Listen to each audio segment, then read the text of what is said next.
Alasan saya mengambil judul ini yang pertama, belum ada peneliti sebelumnya yang melakukan praktik di lingkungan saya terkait tentang judul itu. Assalamualaikum warahmatullahi wabarakatuh.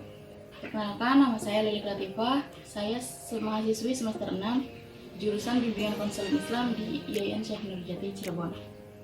Di sini saya akan mempresentasikan hasil praktek atau PPL 1 yang kemarin saya lakukan. Pada praktek kemarin saya mengambil judul tentang internalisasi nilai-nilai keislaman pada anak usia SD, terutama pada bagian ibadahnya. Alasan saya mengambil judul ini yang pertama, belum ada peneliti sebelumnya yang melakukan praktik di lingkungan saya terkait tentang judul itu. Terus yang kedua, saya ingin mengetahui sejauh mana perkembangan, sejauh mana anak-anak menerapkan nilai-nilai keislaman di rumahnya. Kan mereka itu belajar agama Islam di SD, ataupun karena mereka itu kalau siang tuh biasanya suka sekolah madrasah gitu, jadi banyak sekali pelajaran-pelajaran agama dan banyak sekali praktek-praktek yang dilakukan oleh mereka dengan guru-gurunya. Tujuan dan manfaat dari praktek yang kemarin saya lakukan adalah yang pertama itu untuk mengetahui penerapan nilai-nilai keislaman pada anak usia SD, dan yang kedua itu untuk mengetahui pengaruh pola asuh orang tua terhadap penerapan nilai-nilai keislaman pada anak usia SD.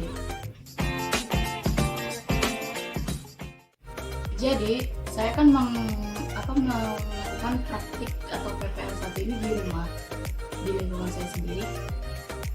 Adapun sasarannya yaitu anak-anak usia SD, itu kisaran kelas 4, 3-4, dan orang tua siswa.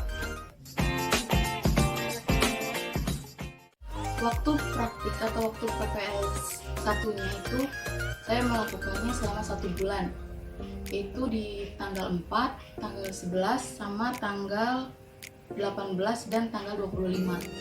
Jadi saya mengambil hari-hari libur atau hari Minggu, karena meskipun pandemi, kalau di lingkungan saya itu, di desa saya, mereka anak-anak itu tetap sekolah, tapi berkelompok itu di rumah-rumah.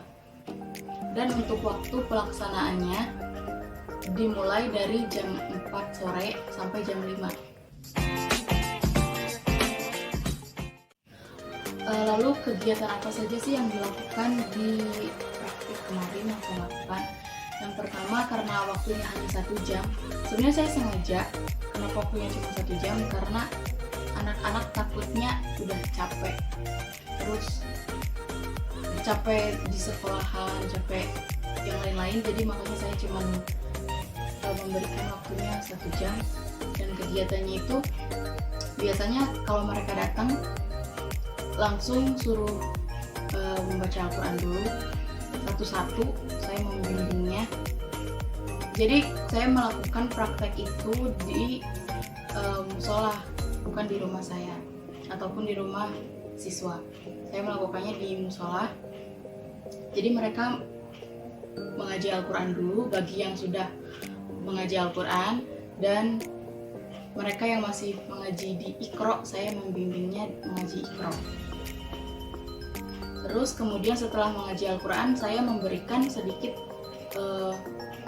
bimbingan keagamaan dengan metode ceramah dan diskusi terkait dengan ibadah, internalisasi nilai-nilai keislaman, terutama dalam bidang ibadah.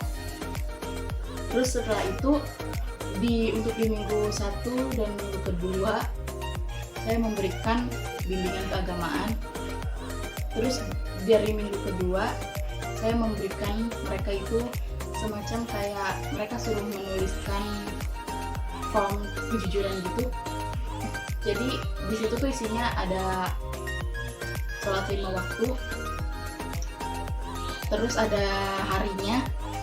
Jadi misalnya hari Senin dari mulai subuh dia sholat enggak. Kalau dia sholat berarti harus di checklist, kalau tidak sholat berarti disilang. Mungkin itu terkesan biasa saja atau sederhana karena saya melakukan prakteknya di lingkungan, tidak seperti teman-teman yang lain yang melakukan prakteknya di lembaga.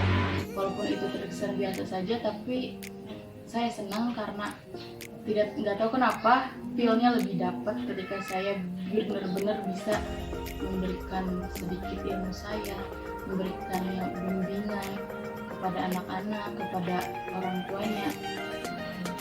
Menurut saya itu adalah hal yang luar biasa. Mungkin itu saja yang bisa, atau itu saja presentasi praktik atau PPL 1 saya yang kemarin dilakukan. Kurang lebihnya mohon maaf. Wassalamualaikum